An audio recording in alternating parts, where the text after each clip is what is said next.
Assalamualaikum warahmatullahi wabarakatuh. Di tanggal 14 November ini masih bersama Mas Jen Trapis. Nah, untuk kali ini tempat pembahasan ini Mas Jen sedang diundang oleh Bapak Wali Kota Palu yang di mana hari Kamis ini sedang di Kota Palu.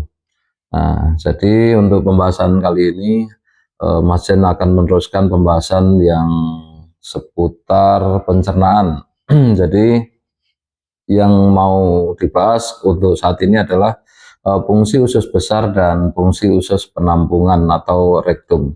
Jadi usus besar ini berfungsi untuk pemadatan kotoran. Jadi kotoran yang setelah di usus halus dilanjutkan ke usus besar ini.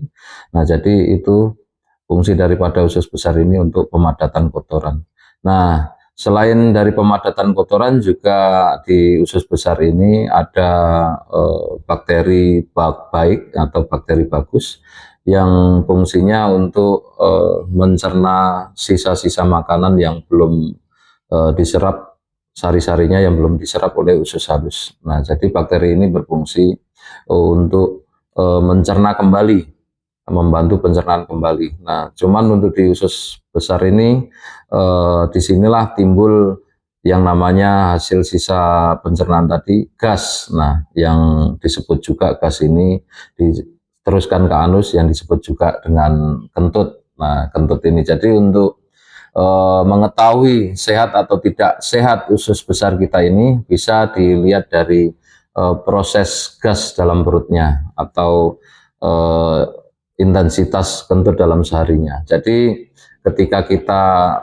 eh, buang anginnya masih bagus, maka bisa dipastikan usus besar itu juga alhamdulillah sehat. Jadi pedoman indikasi daripada usus besar ini sehat adalah kentut tadi. Maka ketika kita dalam satu hari itu masih bisa buang angin, nah maka kinerja usus besar kita tidak ada masalah. Nah, pemadatan kotoran di usus besar ini juga bagus ketika intensitas kentut kita teratur, semisal dalam sehari sampai bisa 5 kali atau 7 kali minimalnya.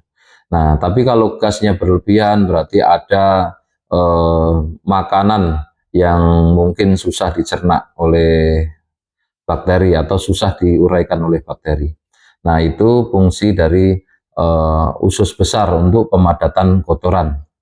Nah, jadi kalau untuk usus rektum ini terusan dari usus besar juga. Jadi setelah terjadi pemadatan kotoran, lalu kotoran ini diteruskan ke usus rektum. Jadi kantong usus rektum itu tepat di atas anus. Jadi ketika usus rektum ini sudah terisi kotoran, maka sinyal akan diteruskan ke otak guna untuk memproses yang namanya rasa sembelit. Nah, makanya ketika kita sudah merasakan sembelit itu jangan ditunda lagi, segera laksanakan apa yang semestinya atau buang air besar. Nah, jadi ketika proses ini tidak kita abaikan, nah insya Allah proses pencernaan ini berjalan dengan baik atau sehat. Nah, ketika di rektum ini penuh, kita tahan, maka ujung feses atau ujung kotoran ini cairannya akan naik, ya, sehingga menimbulkan feses atau kotoran ini keras. Nah, ketika kotoran ini keras, itulah nanti bisa terjadi ambeien atau melukai anus. Nah, makanya ketika udah ada sinyal, jangan lama-lama, jangan ditunggu, apalagi sampai 15 menit ke atas. Nah, itu nanti feses terjadi pengerasan. Kalau pengerasan ini sudah pasti nanti akan melukai anus. Nah, pentingnya pembahasan ini, banyak pembahasan ini di pencernaan anus ini, di rektum ini banyak diabaikan, sehingga apa yang terjadi itu dapat menimbulkan ambeien. Kalau sudah ambeien nanti anus itu akan rusak. Jadi kerusakan anus ini juga menimbulkan ke badan itu gampang capek, karena di anus ini juga banyak saraf-saraf yang menuju ke kaki. Nah, jadi ketika orang dalam penderita ambeien, nanti kakinya gampang capek atau gampang pegel. Nah, pastikan anus kita itu rapat dan bagus. Nah, dalam perawatan anus ini, ketika kita banyak makan-makan yang pedas, bagusnya disertai makanan serat, sayur dan buah, dan banyak minum air putih. Nah, pentingnya air putih ini juga untuk membantu proses pembentukan kotoran atau pembentukan feses. Jadi jangan lupa cukupkan minum air.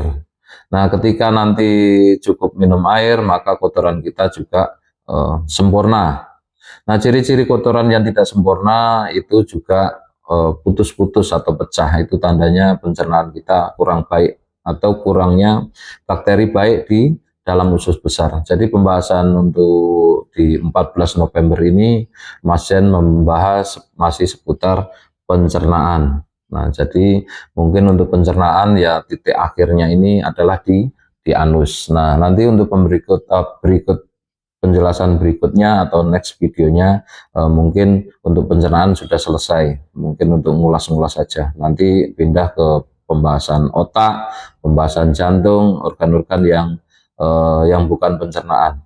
Jadi untuk di 14 November ini Mas Jen itu aja pengalaman yang Mas Jen tahu. Semoga bermanfaat untuk penonton. Mudah-mudahan dapat menjaga kesehatan dalam kesehariannya dengan baik. Assalamualaikum warahmatullahi wabarakatuh.